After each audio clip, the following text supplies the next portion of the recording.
Good evening, everyone. I'm Julie Salomon, the CEO of Strathbogie Shire Council. I'd like to welcome you all to this Statutory Council meeting of the 8th of November 2022.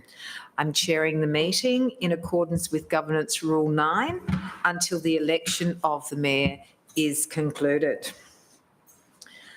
I'd like to acknowledge the traditional owners of the place we live, work and play.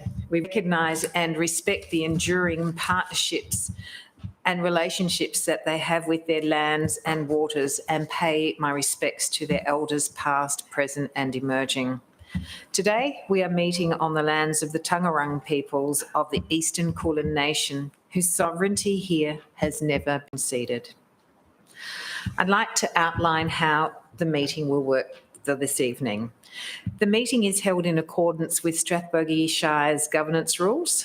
In accordance with Governance Rule 10, voting at today's meeting will be carried out by show of hands. If a councillor has a conflict of interest in a matter, they will be asked to leave the meeting, and no discussion on the matter will commence until we are sure that they have left the meeting. Councillors will be asked to rejoin the meeting after their matter has been considered and the votes counted. If we are having technical difficulties during today's meeting, which means we're unable to broadcast online, we will continue the meeting given that we are holding the meeting in person. I'd just also like to acknowledge that there are no apologies for this evening's meeting. Councillors, are there any disclosures of conflict of interest to be made under Rule 94 of our Governance Rules and Division 2 of the Local Government Act 2020 in relation to Agenda Item 6.1.1? No, thank you. That being the case, I would like to invite the outgoing Mayor, Councillor Laura Binks, to briefly make a report to the meeting. Thank you, Councillor Binks. Thank you, CEO Salomon. So the past 12 months have been an incredibly active time for Strathbogie Shire Council, and we have achieved some significant outcomes and started some highly anticipated projects. This mayoral term began whilst still under COVID restrictions, and in fact we're all in an online meeting. And Council has continued to provide community and business support in response to the pandemic. The year has proved busy with federal election in May and the upcoming state election. One key role of Council is to advocate to both federal and state governments for funding to be able to achieve projects within our community. This is particularly important for shires like ours, as we operate on much smaller budgets than our regional cities and metropolitan colleagues. We have run a strong advocacy campaign all year, starting with a federal budget focus and shifting to a state focus. As I have presented our advocacy ask over the year, I have witnessed both the Strathbogie Shire Council's name and our projects be recognised and known well within the state and federal governments. We were thrilled to recently learn that our advocacy to produce a feasibility study for Bellmatham Hill mountain bike track was funded by the state government. It is exciting to see the highly anticipated Ngambie Foreshore Walk started, which will provide greater pedestrian and cycle access between the Regatta Centre Caravan Park area and the township. Equally, seeing the Splash Park at Buckley's Park take shape is a great development for the local community and visitors to Ngambie. After years of work with the community, we saw the completion of the new Rockies Bridge crossing the Seven Creeks in Euroa. This community-driven project has been welcomed by the Apex track users and ensures improved access to this beautiful natural landscape in the town. The original Rockies Bridge has been relocated to the Arboretum and installed in the gardens down there to preserve the history of this community infrastructure. We started works on our streetscape renewal across the Shire, with stage 1 completed in Avenel, Longwood and Euroa. We're looking forward to continuing to roll these projects out in Ngambie, Violettown and Strathbogie. As local government is reliant on good policies and plans, we have been busy adopting and updating important documents to ensure we operate council to the highest level of good governance, transparency and accountability. Some significant documents we adopted were the Asset Management Plan, Tree Management Policy, Tree Management Plan, Public Art Policy, Climate Action Plan and Community Engagement Policy, just to name a few. We have commenced work on a planning scheme review, which we know is incredibly important to the community to ensure that we are making planning decisions which balance community expectation with development requirements. Our community, farmers, clubs, businesses and Shire have been significantly impacted by the floods in the last couple of weeks and the third La Niña season. Whilst we continue to support the whole community in the recovery process, we will continue to work on restoring assets as quickly as we can. This week, we are finalising the impact to council infrastructure, and it will result in a reassessment of our current capital works budget so we can understand how to best respond to the flood recovery projects. We know that the poor conditions of roads post the floods is frustrating, and improving conditions as soon as possible is a top priority for council. Unfortunately, we still have to keep Lake Ngambie and Kerwin's Bridge closed until they can be thoroughly assessed by specialists and deemed safe to open. I'd like to thank Deputy Mayor Murray, fellow councillors, CEO Julie Salomon, the executive leadership team and all staff for their support of me in this role for the past 12 months. I have learnt a great deal and look forward to sharing my skills and knowledge in the role of councillor in the years to come. Thank you. Thank you, Councillor Binks. I'd now like to move to item 5.2 of the agenda for the determination of the mayoral term. Director Bray, may we have a summary of this report, please? Thank you, CEO. Councillors, in accordance with sections 25 and 26 excuse me, of the Local Government Act, council must elect a mayor. So the mayor can be either for 1 year or 2-year term, and council needs to determine before we actually elect the mayor the length of that term. It's been practice at this Shire to have a mayoral term of 1 year, and so there's a recommendation on page 1 that says that the term of the appointment for the mayor position be for 1 year. Thank you. Thank you, Director Bray. Councillors, are there any questions of clarification for the officer? No? Councillors, can I have a motion, please? And can you state what your motion is? Councillor Horrigan. Thank you, CEO. I'd like to move a motion that we adopt the recommendation that the term of appointment for the mayor to be 1 year. Thank you. And do I have a seconder? Councillor Haysbrook. Does any councillor wish to speak to the motion? No? Okay, if that's the case, I will now put the motion to the vote. Please show a raise of hands for those for. And that's carried unanimously. Thank you.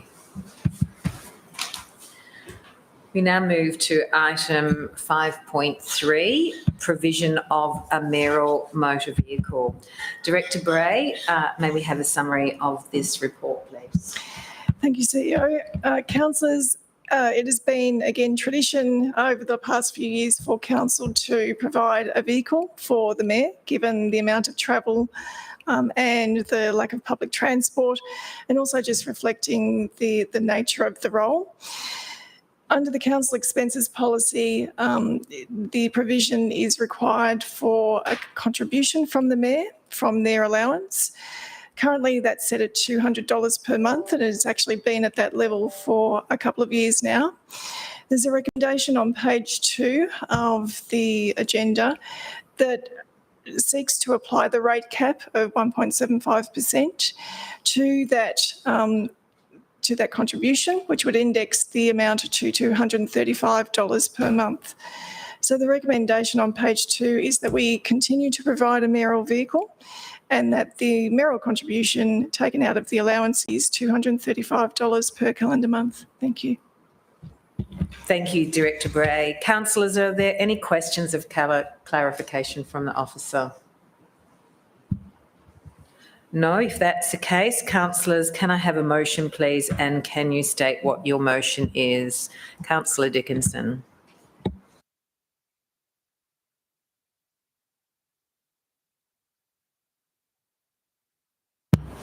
Thank you. I'd like to move the motion as recommended on page 2 of the agenda. Thank you, Councillor Dickinson. Is there a seconder to this motion, please? Councillor Andrews. Does any councillor wish to speak to this motion? No. If that's the case, I will now put the motion to the vote. For those for the motion, can you please raise your hand? And once again, that's carried unanimously. Thank you. So now, councillors, we move to 5.4 of the agenda, which is the election of the mayor. Before we elect a mayor, I would like to explain the process for the election as set out by Part A of our governance rules and the Local Government Act 2020. Under Section 25(1) of the Act, a mayor must be elected at a meeting that is open to the public. Any councillor is eligible to be elected as the mayor. The mayor must be elected by an absolute majority of the councillors. If an absolute majority of the councillors cannot be achieved, council may resolve to conduct a new election at a later specified time and date. If only one councillor is a candidate for mayor, the meeting must declare that councillor to be duly elected as mayor. If there is more than one nomination, the councillors present today at this evening's meeting must vote for one of the candidates.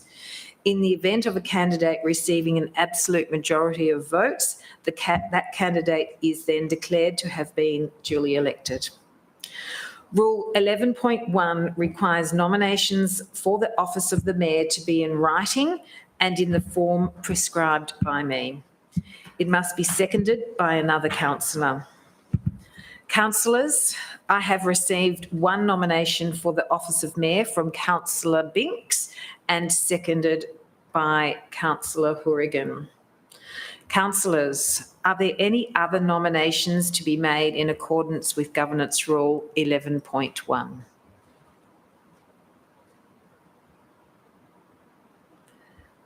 So, there being no other nominations, I wish to declare Councillor Laura Binks duly elected under Governance Rule 11.2.1. Congratulations, Councillor Binks. And I'd like you to take the chair. Thank you.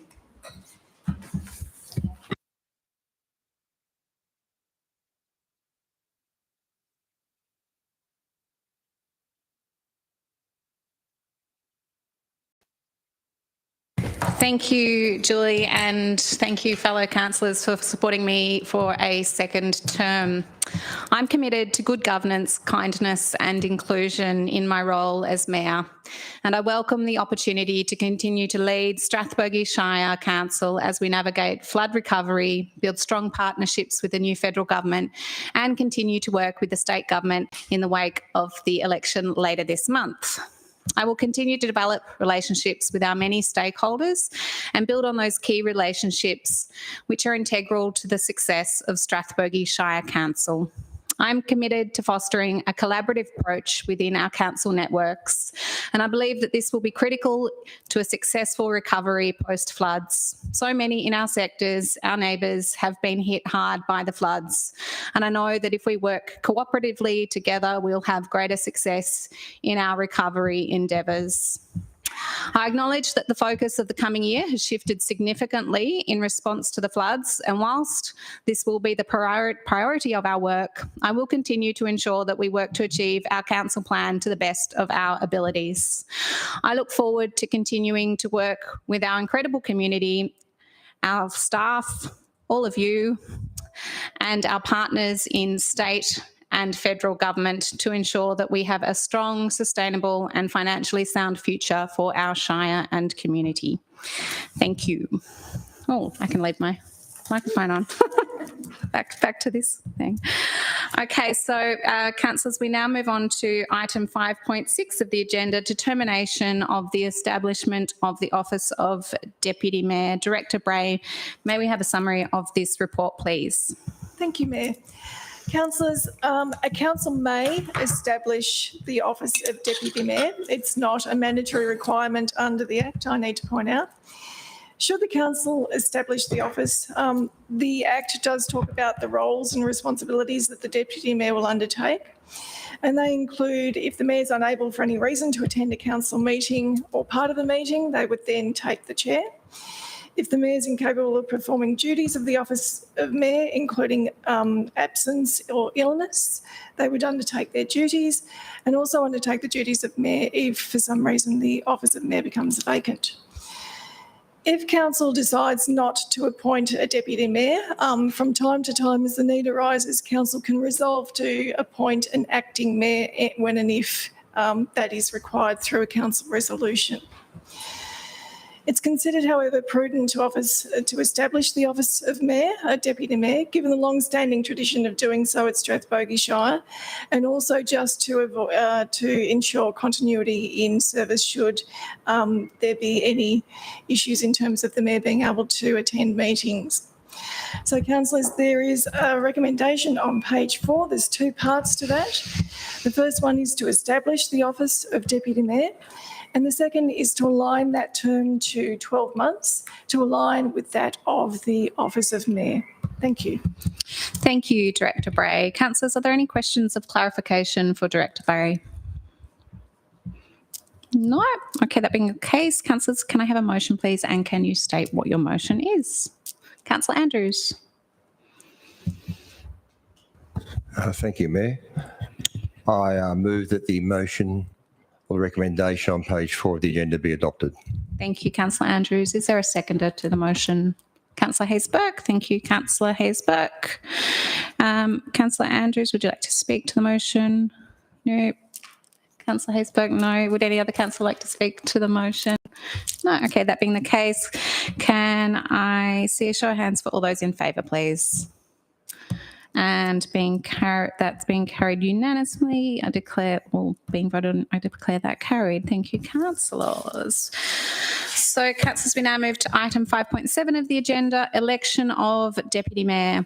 Under Rule 12 of the Governance Rules, any election for the office of Deputy Mayor is regulated by Rules 9 to 11 inclusive, meaning that the process for the election of Deputy Mayor is the same as that of the Mayor. CEO Salomon, have you received any nominations for the office of Deputy Mayor? Thank you, and through you, Mayor. Yes, I have received 2 nominations for the office of Deputy Mayor and list them in the order in which they were received. I have received a nomination from Councillor Murray, seconded by Councillor Hourigan, and I have received the second nomination from Councillor Rayburn, seconded by Councillor Hayes-Burke. Thank you, CEO Salomon.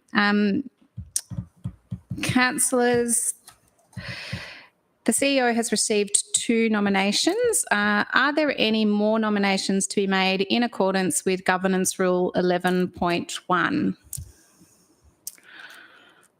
Okay. There being no further nominations, we will proceed to voting on the 2 nominations received in the order in that they were received. I will just confirm that both our nominations, they nominated themselves, didn't they? So they accept their nominations. That's only when, yeah, okay, I'm going back to last year's process. I hope you still accept your nominations. Okay. Thinking about last year's. Okay, councillors, so we have a nomination lodged by Councillor Murray for the position of Deputy Mayor, seconded by Councillor Hourigan, and I will put this nomination to the vote. Can I have a show of hands for all those in favour, please? And against, and that being an absolute majority for the election of Councillor Murray, I pronounce that you are declared Deputy Mayor in accordance with Governance Rule 11.2.3. Congratulations, Deputy Mayor Murray. Would you like to make a response? Thank you, Mayor, and thank you to the fellow councillors. This is my second term as Deputy Mayor, and I undertake through this term to be a supportive team member to both the Mayor and to the councillors. I think I need to be supportive and sensitive to the needs of councillors and to work as part of the team. I undertake to support the Mayor in terms of being collaborative and maintaining a good level of communication with the Mayor in regular meetings and updates with her, and also to assist her in providing leadership within the council chamber in terms of my behaviour and the expectations that we have about each other and maintaining those. I undertake to advocate for the Shire and support the Shire in their needs and in our advocacy tasks that we have specified, particularly with local government and with other organisations, and undertake to represent the Shire to the best of my ability. Thank you. Thank you. And congratulations, Deputy Mayor Murray. That concluding the statutory part of the meeting, we're now moving to the extraordinary council meeting, item 6 of our agenda this evening. And we have one item on this agenda, item 6.1.1, suspension of the road management plan and the tree management plan. Director Adamek, may we have a summary of this report, please? Mayor, can I just interrupt? Certainly. Sorry for 1 second. Are we allowed to ask for a division on that on the Deputy Mayor? Are we allowed to have it noted? Through you, Mayor, we've got a division at the time, but it's highly unusual to ask for divisions from Deputy Mayor election.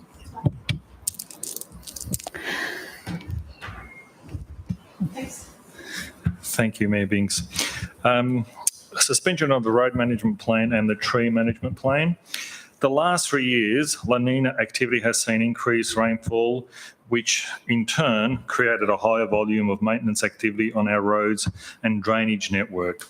This weather pattern has also seen periods of strong winds, which have increased the number of tree failures, particularly along the Shire's rural road network. The impacts on our road network and the urban and rural trees Council is responsible to have been further exacerbated during the October 2022 flood event. This report is to inform Council and the community that due to sustained level of damage and ongoing rain and windy conditions, the Chief Executive Officer has enacted Clause 9, force majeure of the road management plan, and is recommending that the Council amend the existing force majeure clause in the tree management plan to provide clearer explanation as how to enact and how to standardise the service revert back to the outlined outlined in the plan, and then enact this amendment clause to suspend service level compliance. The enactment of the clause will be revised by 30th of January 2023, by which time officers will have completed a comprehensive assessment of the damage to Council's road network and community infrastructure. This assessment will inform the development of an action plan with associated timelines and budget required from state and federal government to rectify the damage. There is a recommendation on page 5 made up of 5 sections. I won't read through that. It's there for your consideration. Thank you, Director Adamek. Councillors, are there any questions of clarification for Director Adamek? No? Okay, councillors, can I have a motion, please? And can you state what your motion is? Councillor Rayburn? Thank you, Mayor. Duly elected. Welcome back. Thank you. I'd like to move the recommendation as printed on page 5 of the extraordinary meeting tonight, that the council adopts the recommendation as printed. Thank you. Thank you, Councillor Rayburn. Is there a seconder to the motion? Councillor Hayes-Burke. Thank you, Councillor Hayes-Burke. Would you like to speak to the motion? Yes, thank you, Mayor. Yeah, this is just a administrative change to ensure that the CEO and the executive staff don't have to come back to council again to come back to council to ask to put this force majeure in position, because it is an administrative task It's an operational part of the council's operation.